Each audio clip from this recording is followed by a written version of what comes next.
Let's dance. حبيبي ولا على باله شو easy. Hello everyone and welcome to Life After with Dana and Amal. We're going to discuss everything and anything Where people feel comfortable to listen to people with similar situations or views. a safe word. Life After with Dana and Amal. Bitter conversations with a sweet ending. Just like a pineapple. Actually, we googled it. Hello everyone and welcome to another episode of Life After with Dana and Amal. Hey. Guys, it's been a while. We are back better than ever, and today we are discussing a very sensitive topic, but we are so excited to be discussing something like this. Yep. So we're going to discuss a very sensitive yet interesting topic. It's about miscarriage, and we have with us a very special guest, Karen. Hi. Hey. It's a pleasure to be here with you girls. Yeah, we're very excited to have you here. Thank you. Thank you Yeah. for having me. Can you guys just tell me what these Oh, pineapples 100%. are about? We will course. tell you about our pineapple. So basically, we have a safe word on this podcast. Oh my gosh, Yeah. should I be scared? No. So It's there so you don't get scared. Yeah. That's why it's there. it's like a protection kind of feel. Yeah. So we wanted a safe word where in case we ask a question that crosses boundaries, or if you want to curse, because like this is a no curse zone, so we say pineapple. We actually curse and then we say pineapple. Yeah, so most of the time we forget. We go like, oh, صح, pineapple. pineapple. But yeah. if we want you to feel as comfortable as possible. Yeah, So that's why okay. we have this. And a funny story, it started with Piney, So this is Piney the pineapple. Piney the pineapple. Cute. Yeah. And then people, our friends and family and beloved ones, started just buying us pineapples to add to our. That's so cute. I love it. Yeah. Yeah. They're actually really beautiful. Collection. Yeah, they're very Yeah. nice. Yeah. Okay, Karen, introduce yourself. Hi, I'm Karen Abu Jawde, and I am so honored to be with you guys on this podcast because this subject is it's not talked about enough. It True. is an experience that connects women, but it is also an experience that isolates us from each other. 100%. And it's so common, you can say, statistically it's common, Huh. but it's just not discussed, especially here in the Middle East, especially in our culture and in our society where it's such a taboo. And I'm so happy that you guys are bringing this subject onto your platform and your podcast because we need to normalize this conversation. Wallahi, thank you so much. I think this is why exactly we're doing the podcast, to have topics like this and to discuss such. Because we all Issues. know someone who has gone through صح. something, but no one really goes up there and talks about it. You know what I mean? Yeah. So we need to bring people on this platform to make them feel like, okay, this is something normal. It happens. It could happen to anyone we know. It could also happen to us, and this is why you're here today. So Yeah, I think when you said the word normal, like as a woman who I really hope you guys never have to go through it, but it doesn't feel normal. A pregnancy loss, it is a normal statistic. It is a common experience, but it doesn't feel normal No. at all. So like it's, when you say it, especially when it's a subject that's not talked about, we don't know the language to use. We're not used to it. So having this chat is it's amazing. I'm Yep. so happy to be here. We really appreciate having you Yeah, here, صراحة. yeah. La, I'm happy. So I'm an open book. You guys can perfect. ask me anything. I'll tell you how I feel. Everything. Please excuse any sort of directness or any pineapple actions. لا أبدا. Because again, like as we said, هاي الموضوع مش كتير ناس بتحكي فيه. و يعني أنا إذا بعرف حدا that has gone through it, You wouldn't ask them. You wouldn't approach them about I it. wouldn't, and it would be like really awkward. I'm just like, okay, should I say something? Should I just not? Should I just drop it? What should I do? You know? And okay, it should be the case to some extent, but it shouldn't be Yeah. the normal reaction. You know Yeah. what I mean? So yeah. Yeah. So So tell us about yourself. Okay, about myself. I am a mother to a 2.5-year-old. So this miscarriage was actually my second attempt to have a child. So I think that also plays into the grieving process after, which I'm sure we'll talk about. I also have a podcast. Tell us about your podcast. This is Life After X crossover. guys. I am one of 3 co-hosts on Al Umuma. We are a Nice. podcast as well as like women's education platform for people here in the Middle East. Very nice. So this conversation is very relevant for you as well as us. صح. And so I'll jump straight into my miscarriage. Let's go. So second time baby, decided to try with my husband. And the first time around, it was super easy for me. I got pregnant immediately, the second month. And when you're planning for a baby, sex is very scheduled. رامي على الساعة 7 الأحد اوعى تتأخر. It's very like خلاص, Bringing humor into the experience is helpful for me. Okay. So just to say, everything I'm going to say is about my own experience because everyone else's is different. Yeah. So we're trying for second baby and it took me many months because my body was so different and my cycle was different after having a first child. I wasn't ovulating the same. Everything was just... Anyway, finally, after like 5 months, حبلت. I was like over the moon, so excited. I gave my husband like a box, a surprise with the pregnancy test, and my daughter was wearing like I'm a big sister. Told my family, told one of my best friends, and then like a week later, I saw like a bit of spotting, a bit of blood in my underwear. But in my head, I'm like, it should be fine. Like sometimes it's implantation bleeding. But then the next day, I woke up and something Didn't feel right. Something felt really strange. Not in no cramps or anything. I just felt like I woke up and I knew something was wrong. And about like an hour later, I started bleeding. A little more and a little more and a little more. So I was calling like everyone, went to the emergency room, called my husband, told him, meet me there. Had to drop my daughter to my mom's house.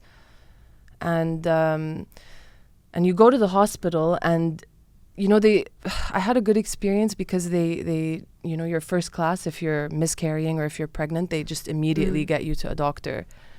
But when I told her I'm bleeding, I am, 8 weeks pregnant. I was 8 weeks pregnant at the time. She was very indirect because she can't know what's really happening. They had to take a blood test and I was literally waiting for like a day. Trying to understand, am I miscarrying? Am I not? Like, is this really happening to me? Because in my head, I'm like, this would never happen to me. I would never have a miscarriage, Like, yes, it's a common statistic, but in my head, I was like, لا, It wouldn't happen to me, yeah. Anyway, the rest of the day goes on. And mind you, I have a 2-year-old that I have to like smile for. Yeah. So I'm like faking it, but I'm dying inside because I know, خلاص. Like, I know it was... You felt it. I knew it. I knew like it's not normal to bleed like this. And then the day goes on and my body starts to cramp. Like it was similar to the contractions that I had when I was delivering Chloe. And then خلاص, like the doctor called me. They said, statistically it looks like you were really early. Like we can't detect I forgot what it's called, but like we can't detect like that it's not a strong number. And I remember putting my daughter down for her nap and my husband was with me. And I go to the bathroom and I just feel like all this blood come out of me. And the amount just consistently bleeding. But I guess when I sat down, That's when it just, all of a sudden, all this blood came out and I was like, خلاص, like there's no way whatever was inside of me is alive. There's no way. So, wait, I'm sorry. So the first time that you went to the emergency and stuff, what did they say other than take your blood test? And they said it could be implantation bleeding. Okay. It could be a miscarriage. It could be... So they didn't give you a direct answer? No, because they can't, like without, I guess, they don't want to kill your dreams, but they don't want to pull your hopes up. So they have to be in the middle. Yeah. And I understand that, but I was sitting there so confused and like, what is just happening? Tell me, do I have a baby or do I not have a baby? That's just the result that I wanted. Like, is it going to be okay? Is my baby okay? So I put Chloe to bed. I go to the bathroom and I just bleed and I know, خلاص, it's over. And Rami looks at my face and it's blank, and I put Chloe to bed, good night, you know, like fake smiling the whole thing, ما بديها تحس, you know. And then I closed the door and I wept, wailing, screaming, just like no strength in my body. I literally felt like I lost someone. Oof. It's the most pain that I have ever felt. And I've lost family members, I've lost But it's your friend. own. It's your It's own. an incomparable grief. I don't know how to explain it. I felt literally like I lost a child. Like as if I'd known this thing for so long and all of a sudden it's gone. Like I tried so hard for something to happen. And when it finally happened, I lost it. It was pure sadness and grief. I was like, I really was wailing. يعني كيف you know, in the movies, like the Arabic movies, like la, la, la, la, la, la, you know, like Of course. it was really like that. And then I couldn't be myself the whole day. I was at my parents' house because I had to drop Chloe there. My father heard me crying and he didn't know what to do. Didn't know He what to was do. Because your trying pain to- is their pain. 100% إنه جوزي عم بيحملني وبيز, like trying to, like, you know, be present and be supportive. He calls my sisters, they come over, and I'm lucky. I have my family here. I have a support system. That plays a big A huge role that I had support. But even though I had support, I've never felt more alone. Even though my partner was a part of this, I have never felt so alone. Yeah. It's a very lonely experience. Grief is very lonely. So for 2 days I was in, like, not myself. I couldn't get, like, I slept. I didn't want to get out of bed. The only reason I got out of bed was because I heard my daughter's voice and I just wanted to be there for her. I wasn't thinking about me, which is kind of wrong a little bit. It's motherhood, the sacrifice, no? It is. I mean, it is, and it shouldn't be sacrifice. You shouldn't give all of you because you need to be whole to have something to give. Exactly. And if you have nothing left to give, then what's haram, poor child that doesn't get the best out of you. So yeah, that was the story of my miscarriage. It was rough, and So sorry for asking. Did this happen like recently, or is it a while back? yeah, actually, it happened less than 2 months ago. Oh wow. Okay. No, it happened about 2 months ago on about like the 23rd of April. What are we now? June. Yeah. 13th of Yeah. So it's recent, very recent. I feel My hands are still like this, you know, like I'm okay to talk about it now. Okay. I think I've had my process. So tell us, walk us through your process. Yeah. For people who listen to this, they might find something in common or they might find the opposite. So I'm really just going to talk about me. I don't want to generalize about other women's experience. No. This is, I think I said this before, this is something that connects us, but the grief it's like a fingerprint. Each person grieves so differently. I don't know how to explain it. There's several things that happened in my mind. In my mind, one of the things that happened was the shame, like shame for me. And no, how did I not carry this pregnancy? Like, so you blamed yourself. Complete blame. Like, what did I do wrong? What could I have done better? Like, what is wrong with me? Did something happen? Like, what can I do? And then there's another thing that I think a lot of people actually might connect with, is that there's this experience, like there's a comparative suffering. And no, at least I wasn't 4 months pregnant. At least I didn't give birth. And you're not validating your experience. I think, you know, whether it was 4 months or 2 months or whatever, the pain is one. And I feel like no matter قديش شو اسمه, it's the time difference. It's the pain is one. But to make yourself feel better, you're gonna go like, oh, but at least it's زي ما انت حكيتي, it's not 4 months. Yeah, but it's comparative suffering. Like we all do it. Like at least we're not starving. And no, you know, we do it in one way or another. But when like it comes أحسن من to غيرنا exactly, and actually it was something that I heard from a lot of people. إنه you're lucky. You're lucky it was early. And I'm like, you know what? Like, I don't want to hear this. I don't feel lucky. I felt like my experience was being invalidated. That my grief was not good enough. انت ما you didn't suffer as much as others. Like, what? Pineapples. I suffered. Like, I felt so bad. Yeah. And then, I really believe that if you don't deal with your grief or your emotions, it's going to come out one way or another. So I thought those few days of me crying was me processing it, but I didn't. Me talking about it was processing it, but I didn't. And I started noticing, like 2 weeks later, my behavior with my daughter changed. I was short-fused. I was just irritated. I felt like everything that I was so chilled about was... It's like a ticking bomb. Exactly. And I realized I'm lucky because I have very woke people in my support system, that I didn't process it. That just crying about it or like talking about like how sad I am for like a little minute wasn't it. So I started talking about why it made me sad. Why I was sad was because I expected so much to have the same example, to have the same experience as the first one. And the blame that I placed on myself was so unfair. The blame of not being pregnant so fast, the blame of not being able to hold the pregnancy. It's a really crappy feeling. Yeah, it's like during that period that you thought you were processing your feelings, you were actually just blaming yourself and just adding more fire to the... Exactly. Yeah. I think a very important part for blaming yourself, what comes after that, is forgiving yourself. Because at the end of the day, it's not your fault. It's not something that you wanted to do. It's a lot about forgiveness, because as human beings, we give ourselves a lot of pineapple.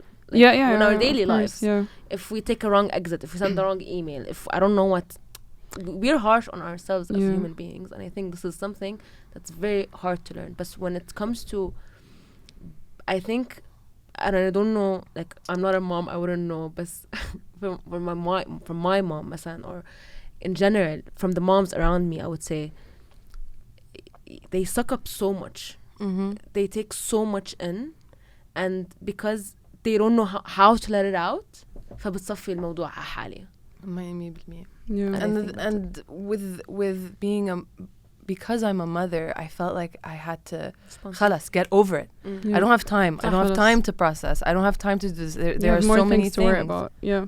Exactly. This is what do you call it? It's like a pattern or مبدأ or something, like society حاطين لنا إياه إنه no, because you're a mom, you have to like pick up the pace. Yep. لا, at the end of the day, moms are humans. I think this is something we lack. By the way, I was in this conversation with a friend the other day. I was telling them, تعرفوا إنه طول عمري as a growing up إنه خلاص my mom إنه she يعني we had like this مبدأ إنه you have to do A B C D, لازم تلبسي تطعمي تسوي تدرسي, all of this. But now as a 26-year-old I go like, how can she do that? Like, والله عن جد, I go, my mom, she has 5 kids. Oh my god. Yeah. We're all like 2 years apart. My god. وحتى my dad was like, who's always traveling on business trips. She was technically alone with the nanny, right? In my head now thinking about it, I'm like, how the hell did she do that? I'll tell you that you will never be more grateful for your mother until you become a mother. When you start doing the work and you just realize how much they did for you. Yeah, of course. 100%.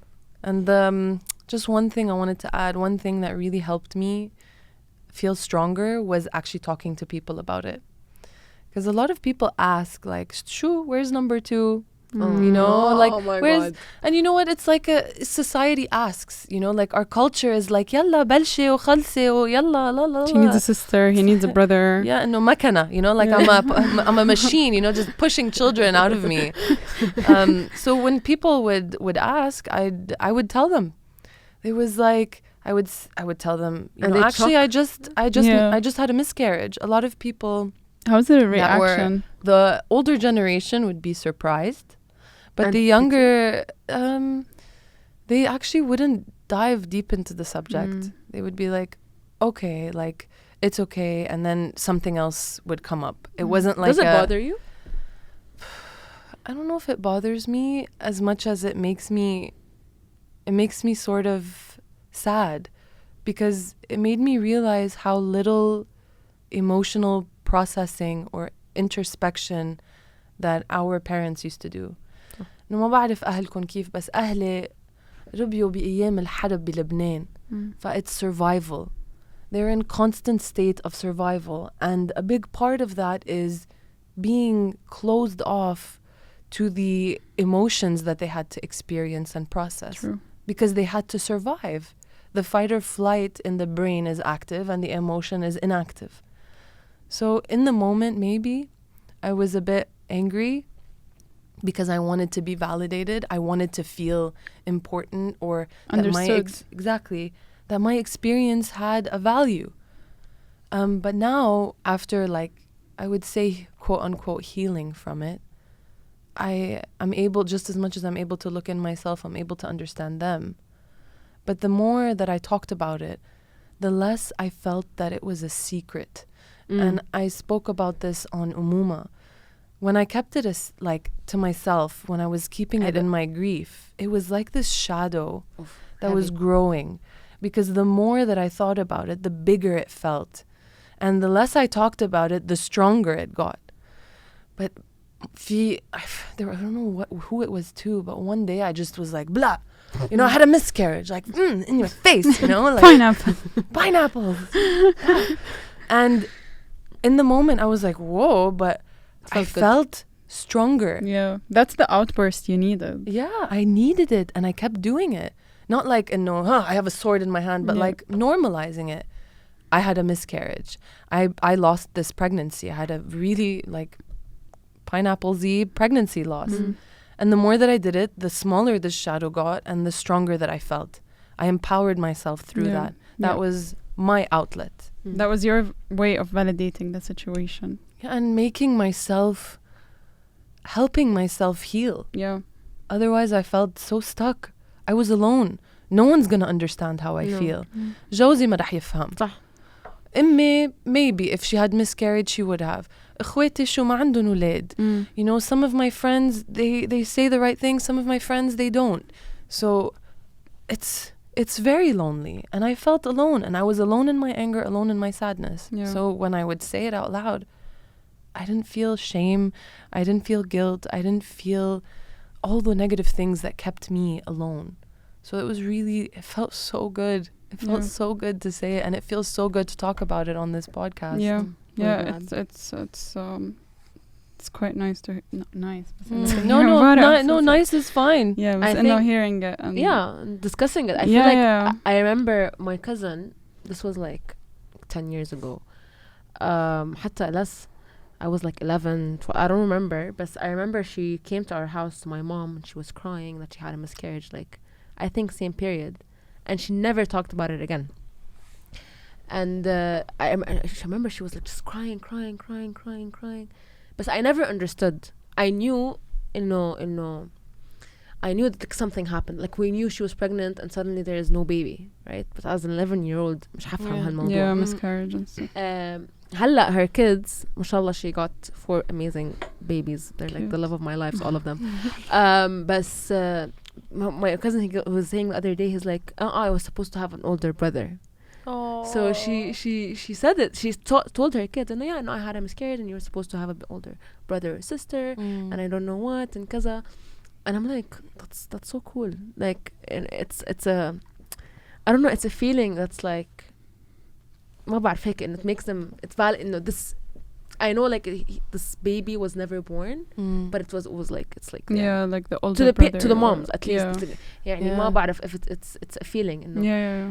I think the worst thing, in my opinion, and I don't know, correct me if I'm wrong, بحس إنه it's something that you loved and you wanted to nurture, but you never got to meet them. Yeah. And I think that's the worst part of it. I think one thing as well that you just reminded me, I brought something with me.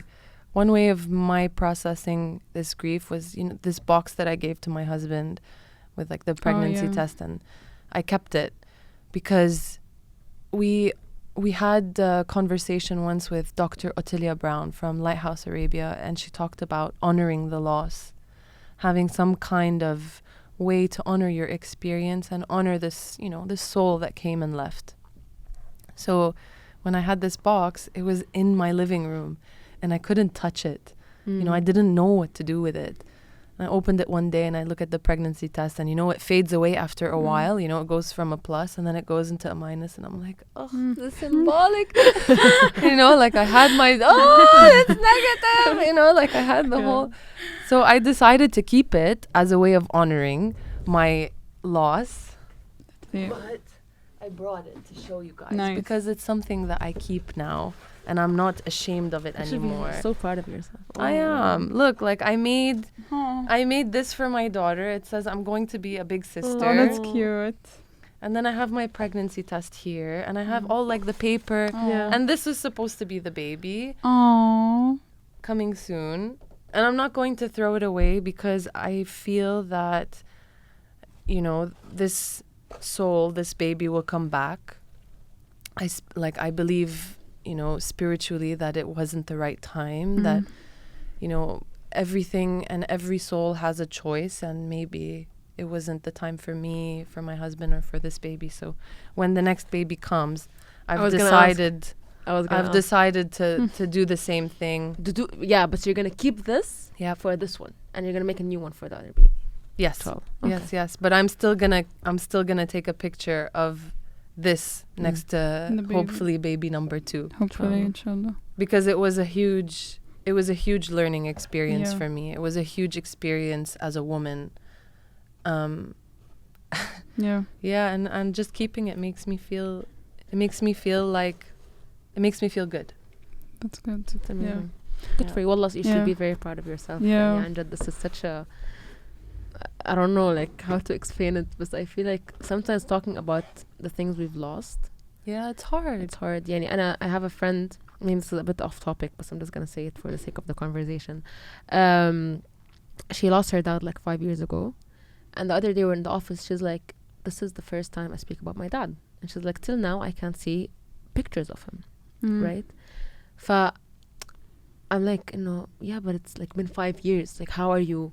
Like, she's like, I don't even mention it. I don't talk about it. Khalas, it's just there. She was so excited to go back home to her husband to tell him that I spoke about my dad today. And I think, as you said, like talking about it is very important. And I think grief in any way, whether you had a miscarriage, whether you lost a child, family member, brother, aunt, la samahallah, anything, you have to speak up and you have to talk about it to make this process Of easier course, for you. Yeah, but of course, like it really depends from one person to another. That's like true. for example, your friend Yeah. took her 5 years to actually be able just to صح. speak about it. It took you like a couple of days or Yeah. 2 weeks or something. Yeah. It really depends on your healing process, because each person deals with grief differently. Yes, 100%. there are like a couple of stages to grief, but I do not believe that we all go through the same stages in the same order, at least. Actually, the stages of grief is something important. So I learned that the 5 stages of grief were actually developed for people who were dying. The anger, denial, all of those. Okay. So when we spoke to Dr. Ottilia Brown, who hosts a lot of grief and pregnancy loss Sessions, workshops. yeah. Exactly, or groups, she explained that to us, that grief is not like a stage by stage thing. It doesn't apply. Each person's grief is so unique, and it's like a wave. And she said, talking about your friend, she said something so beautiful that I never forgot. She said, grief will always stay with you, because grief and love are not synonymous. They're like each side of a coin. You have love on one side and you have grief on the other. The way that you process helps you get to a more comfortable stage. But you will always have some kind of trigger, like the smell of someone, or a movie, or seeing a box with your like pregnancy test. Yeah. There will be triggers. Yeah. But I think what's important is that, and the biggest piece of advice that I would give anyone going through any kind of grieving stage is to actually process things, to speak to someone, to journal, to do anything to get it out of your body. Because when it's in your body, It's heavy. it's heavy, and it'll come back around. Yeah. You will have a breakdown at some point. It sinks you down. 100%. It literally pulls you down. It does. And then you know, like later when you have a breakdown, you'll have to do so much work to Yeah. understand and know, oh, it was this grief, or Question mark. exactly. Which one was it? Yeah. And it'll be a compilation of things. Yani, you Yeah. open a can of worms. So dealing with your emotions is probably one of the biggest, most important True. thing that you will have to do in any kind of grief. I believe society doesn't consider a pregnancy loss as a legitimate loss. صح. يعني ما اجا ولد. No, You شو know, خلص there's هذا never إشي met يعني. Yeah. You never met him. He wasn't 18 when he died. He wasn't 10. He wasn't, you know, But you felt him. You felt the presence. It's not only that, but like this child was actually planned, yeah. and this child probably came with a lot of plans, you know, like, you know, A lot of expectations. Yeah. Yeah. from yourself, from your family, from like literally everyone. And this is why it was hard. Because regardless, it's hard every time because it's like, you know, finding out you're doing something, you're going somewhere, you're getting a job, or you're having a baby, and then suddenly you just lose it without any sort of Yeah. notice or Yeah. nothing. So I have a question. So we spoke a lot about the mental state throughout, the emotional. Can you walk us more through that mentally and physically? Because you were saying I wanted to stay in bed and I didn't want. But can you walk us through the process and specifically physically? And after you bled a lot, how did your body feel? Like, Okay. did you get your period? إيش كان experience? It's like a game, the mental and physical, for me, during this loss. After I lost the baby, mentally I wasn't okay. I wasn't myself. I had zero feelings. The only thing on my mind was, what did I do wrong? What did I do wrong? So mentally I was broken. Numb. But your body reminds you, even when you forget, your body reminds you because you're bleeding, you're cramping. Physically, the blood that comes out of you is different. It looks different. And I remember thinking, like, really messed up thoughts. Like, I remember looking into this pad and being like, is this it? Like, is this the fetus? Like, what is this? What am I looking at? Like, why is it so gooey? Or like, what is coming out of me? Like, just not understanding and like hoping, like, maybe it's okay. Like, maybe I actually didn't lose the baby. Maybe it's just, I'm bleeding, complete denial. Like, it's just. And then when you forget, you go to the bathroom and you see all this blood and you see all this tissue and you look in the toilet and there's just Blood everywhere. so it's like, even though mentally you may have resolved like a few things here and there, Your body's like, whoops. Yeah, there's always that reminder one way or another. So it's really hard mentally, you know. Like, I think I don't know how to say, if it was my first pregnancy loss or my second, for me, my daughter was a big motivation. I didn't process my feelings. I didn't process how I truly felt. I talked about it a lot, you know, like, I really wanted this pregnancy. I really wanted this. Why is this happening? It's gone. Like, how did I lose this? But then khalas, I had to be a mother. I had to go back to school and lunch and blah, blah, blah. And then like I said before, I noticed that my behavior was changing with Chloe, and I realized I didn't process it. So I had to sit. One way that I process my feelings is I actually sit and ask myself why, when, how. You know, my mom, self-awareness, and my mom and sisters and myself, they're all like healers. We all do theta healing, which is like cognitive behavioral therapy. I need their numbers, all of them. Because I do theta healing. I do. Oh my God, that's so I cool. take it, بس ما بعملها على الناس. But I love it. I think it's the best thing that happened on planet Earth. Yeah. Everyone should try theta healing. Theta healing is amazing, and my mom has a business and like couples it with nutrition anyway, so it was awesome. It's awesome to have that at your disposal. But that's a way that I dealt with it, to work on the trauma that I was keeping inside of me, to work on the emotions that I suppressed. That really helped me. how long did the journey take you? Like, I would obviously I feel like it's probably ongoing. It is there ongoing. Are some days where it's like up and down.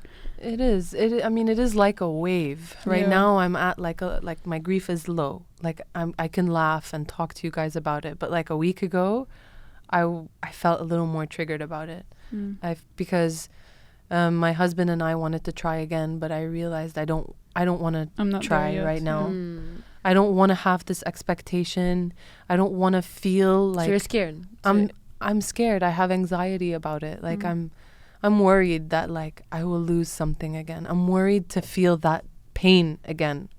So I've decided to take a break, and to just like spend some time on myself, like work on myself, treat myself, like Fully enjoy here. summer, Yeah. like hey, like relax Yeah. and stop putting pressure on myself. Do more sessions, you know. Yeah. Theta healing is amazing. So it's Go really for it. it helped me. The reason I say that is because I feel like when I do sessions, I can move forward fast. It's not like بتحكي ساعة مع therapist, then a week later بترجعي بتفتح الموضوع بعدين you know it's You find the core and then خلص. why am I feeling this way and then you take it forward. طب since you mentioned your husband, how was his reaction? If you, I know you can't speak on his behalf and how he felt and all of that, بس إنه شو حسيتي his reaction was from A to Z? Obviously he couldn't feel the same I'm gonna say massive load, maybe, I don't know, I'm assuming. But what was he supportive? How was his reaction? Was he as sad? What did he cry? What did he feel from your conversation with him, let's say? So I'm really lucky. I have the world's greatest husband, really. Rami, I love you so Shout out much. to you, Rami. He's an amazing human being because he supports me emotionally throughout everything. So this was different though. This was, we're trying something together. We're trying to grow our family. He was really excited when I You told announced him, it, when I told him I'm pregnant, because we kept having so many I'm not pregnant. And then I think when he saw my face after that first big bleed in the bathroom, after he heard me cry, all he could do was hold me, because nothing he could say would make me feel better. And he knew that. So he held me and he would check on me and he would take care of Chloe when I'm not there, because I'm not there. My mind is not there. My body is present, but I'm not able to give anything. He compensated so much in that aspect. He helped a lot. But even with someone like that, even with someone who carries the load physically, emotionally, I don't think he can ever understand what I went through. And we talked about it. I told him, you will never feel what I felt. You were not the one carrying this child. You don't get attached like I get attached. Fathers typically, and this is not all fathers, some fathers, I'm speaking generally, often don't feel like dads until after the baby is born. صح. You're a mother immediately خلاص كنت نايمة هيك إيدي عبطني, you know, like Rami will never understand what I felt. He will never feel the physical pain. He will never look down and see the blood that I bled. Never. And that's what separates our grief. Although men grieve, they feel sadness and pain. But I think for me specifically, he was more sad seeing me in pain. Yeah. I think it's more of that. And your sad was different, basically. My sad was very different, but his sad was... I can't do He's- anything. This person that I love is hurting and it's in pain. Yeah. And the only thing I can do is hold. Yeah. That's, and I think that's... And he did as much as he could. يعني I can't sit there and be like, ما عملت لي شيء, you know, like, no, he was as amazing as he can be. But I still will stand by the statement that he will never connect with me on this level. This is my experience. This was my loss. This was my body. This was my blood, not his.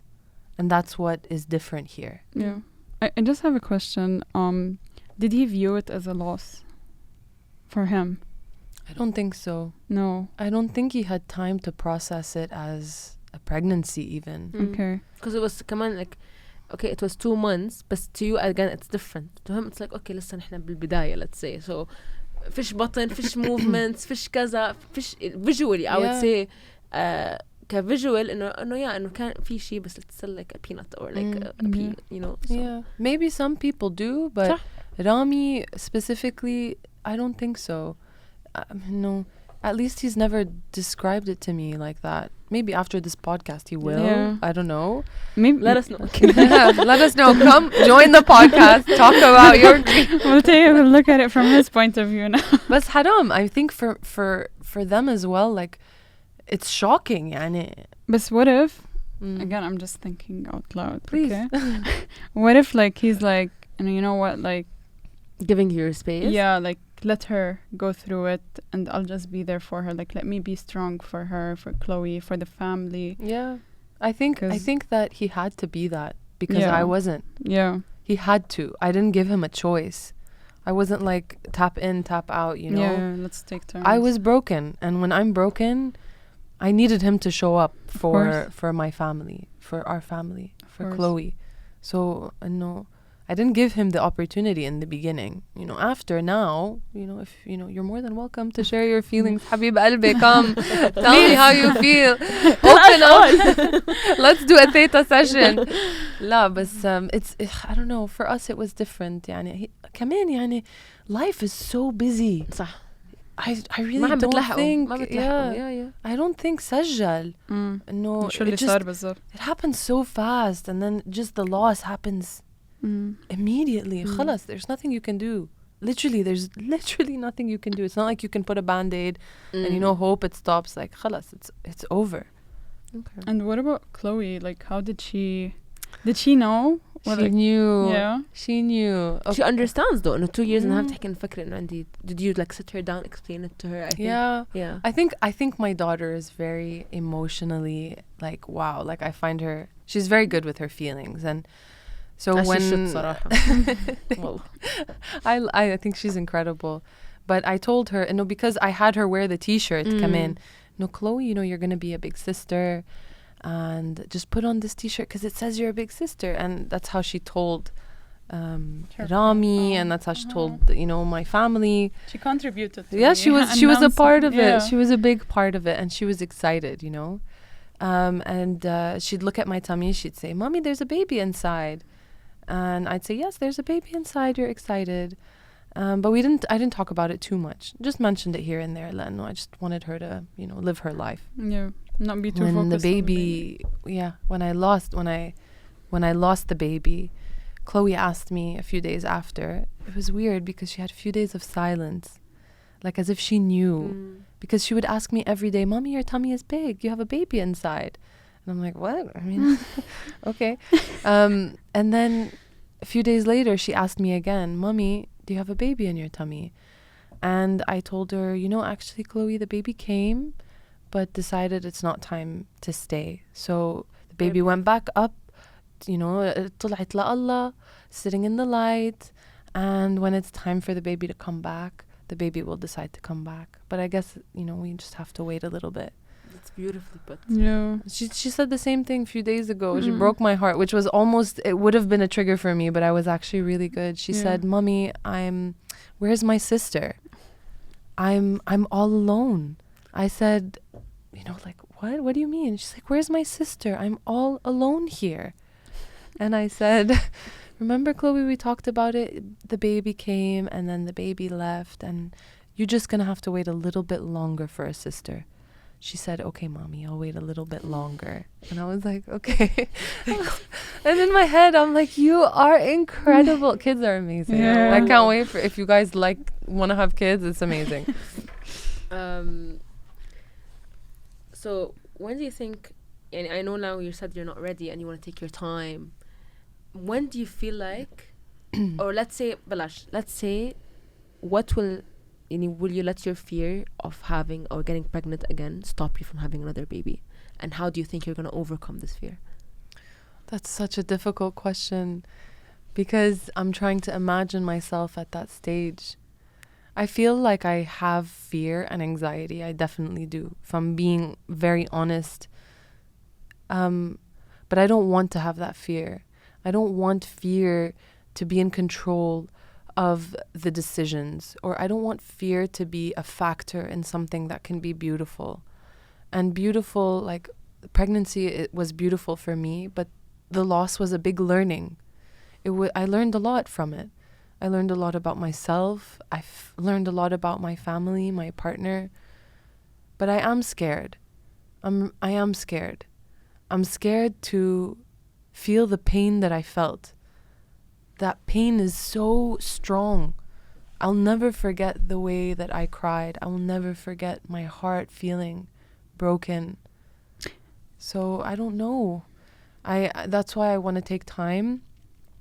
I want to heal my heart. I want to heal the trauma that I hold, you know, in that space. I want to do sessions and fix that, because I don't want to live like that. I don't want to hold it and be scared. I want to know that it's going to happen when it's going to happen. Yeah, the heartbreak, that you've gone through is completely different, because it's different. Like the first time you fall is always the hardest, you know, but then like every time you fall, you just get used to the fall. But it takes you some time to actually put yourself out there again. So yeah, it takes time to, you know, glue the pieces of a broken heart. Yeah. And it's very, very important that you actually take your time, because like, especially like with anxiety or PTSD, like if you just push yourself, because sometimes it's just like, no, خلاص, just overcome it, you'll be okay, خلاص جربي سوي blah blah blah. But it's not. It's not that easy. Yeah. إذا بتروحي خلاص يعني, put yourself out there, you do it, blah blah blah. You go through the process. Something will happen, something will trigger you, and you'll just feel as worse as before. Yeah. And then you will realize that, oh my God, okay, I never actually healed. You know, like it's like بس I owe it to myself. Yeah, بس لأنك you took this step, it's like it pushed you 5 steps back. So it's very, very important that you take your time. And I need the time. And exactly.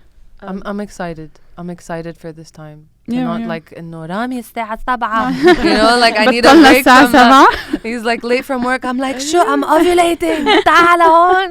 ما عندنا وقت. I also need a break from that. I was a bit intense. Just a bit. Yeah.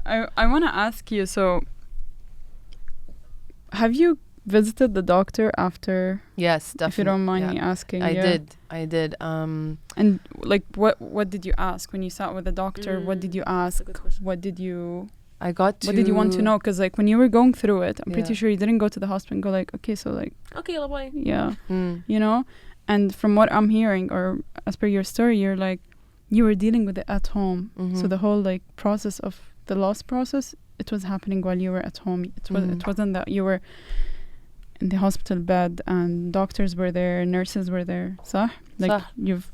Yeah. So, in a weird way, okay.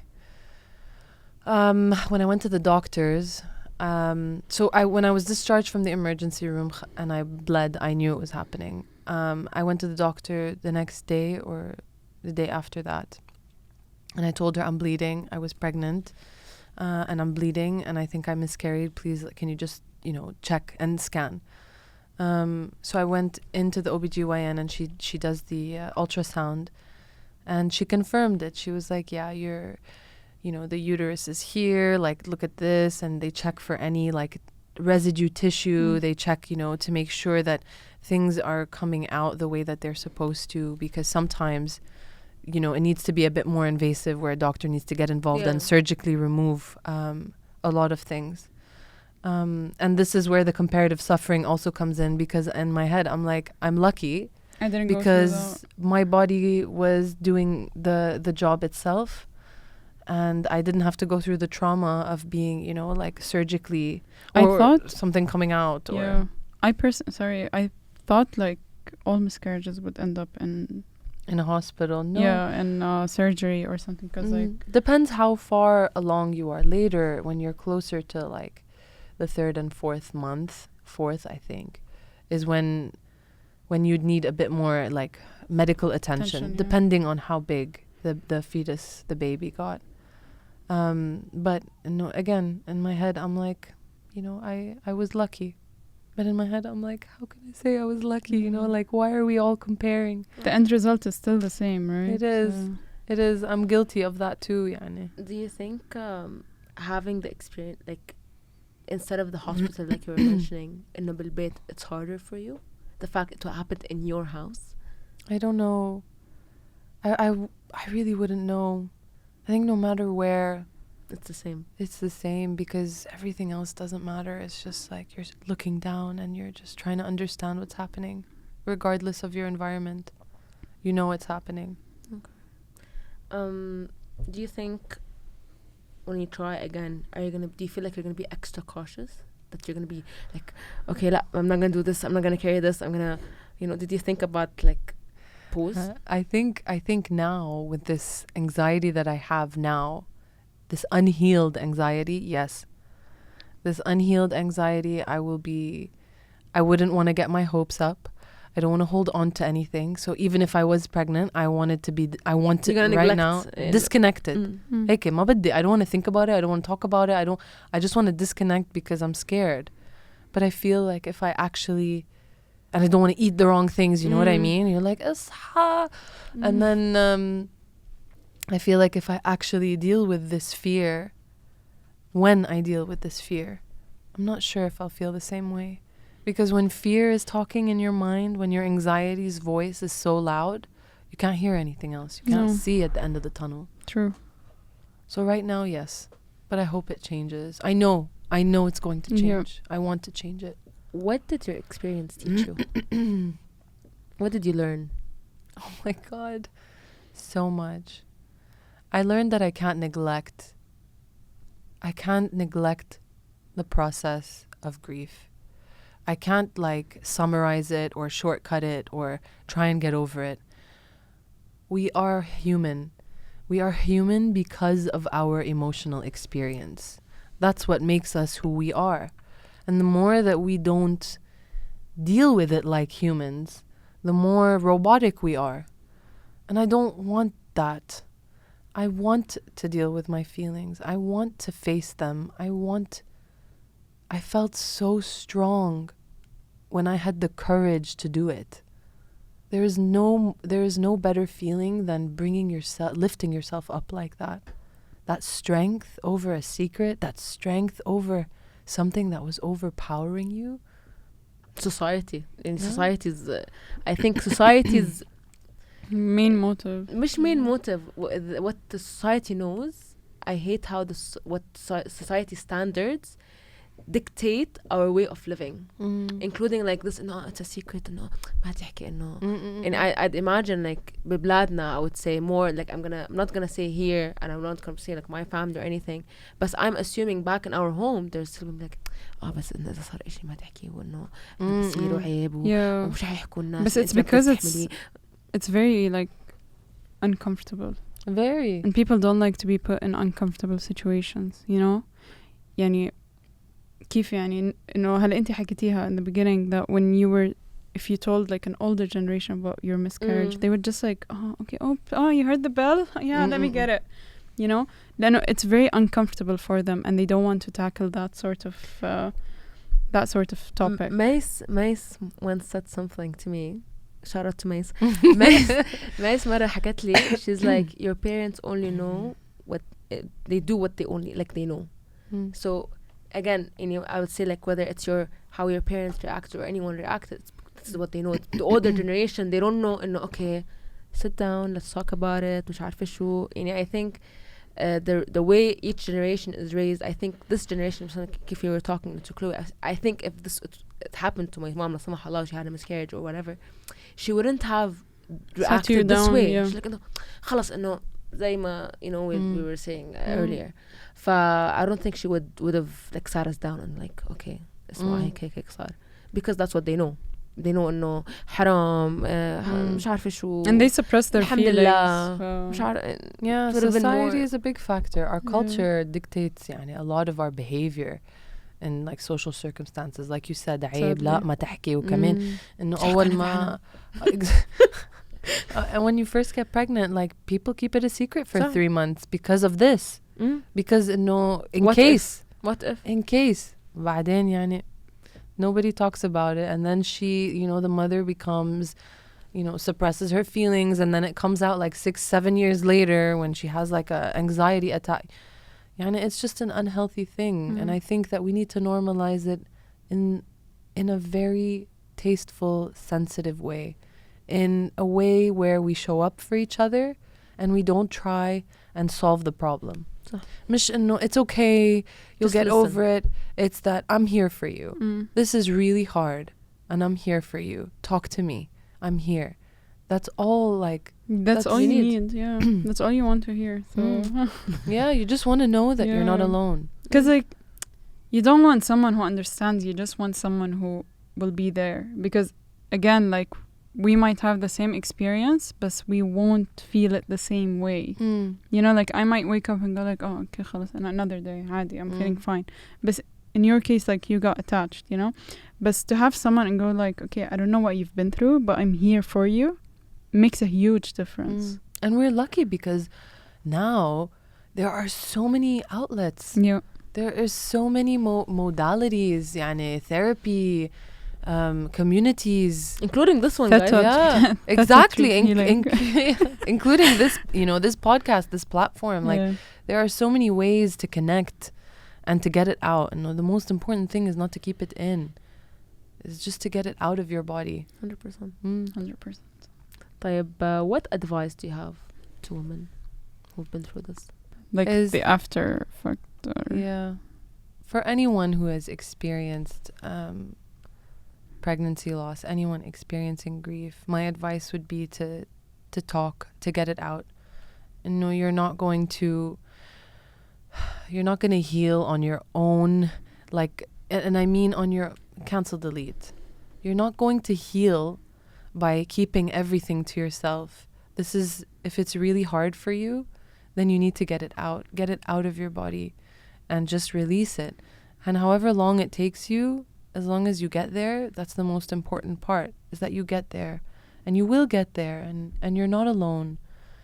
And that it's really hard. It's really hard for any loss, and I'm so sorry for anyone listening who has experienced a pregnancy loss. But please don't seclude yourself, don't isolate yourself. It's so difficult to do that. Please get help, talk to a friend, journal, anything. Because, I mean, that's my advice. We're here for you. So the power of talking is so underestimated. Mhm. People don't know how important it is to talk. 100%. And also, like, people think that if you talk about it, خلاص, it will leave your body. It's no longer part of you. But no, it's still part of you, but it's the part of you that you made peace with, you can live with. And that's what people don't understand. So I like that you said that. It is the power of talking. And it's, you know, the talking that connects us. What you guys are doing is building a platform that connects people's experiences, that makes someone feel not alone. relatable. Yeah. And no life after. Everyone has a question about after this, after that. Yeah. And no. And I think what you guys are doing is incredible. You're giving people a space, like مش لا يبقوا بس لا يحكوا, to connect, to Safe feel. haven. Really. Yeah. I love what you guys are doing, really. Thank you so much. Thank you. Really This means a appreciate lot. it. Yeah. Karen, this has been amazing. Yeah. We really appreciate the time with you. والله ما حسيت So بالوقت much. ولا صراحة. أنا. كمان. I don't want it to end as I have like I want to talk some more. But really do appreciate Yeah. you having Your time. you here. Yeah. Thank you. Your experience. Thank you, girls, so much. It Thank was you. such a pleasure to be here. And thank you for bringing this subject to life. Thank you. Yeah. This is what it's like after. But so we'd like to say thank you to M&K Studios for having us in this very pineapple environment. Also pineapple also means a very warm environment, so it's So not That's why we're saying pineapple. We go all out, you know. We use a pig, we use a pig. In case you're wondering why am I cursing the environment, it's just a very warm and safe environment. It is. Yeah, homey. Actually, it's a homey environment. 100%. So yeah, so thank you again, M&K Studios, and thank you so much for coming here and talking to us. This has been amazing. It's Thanks been for so having me. real, guys. Stay tuned for more. Love you, leave you. Bye. Deuces. Bye.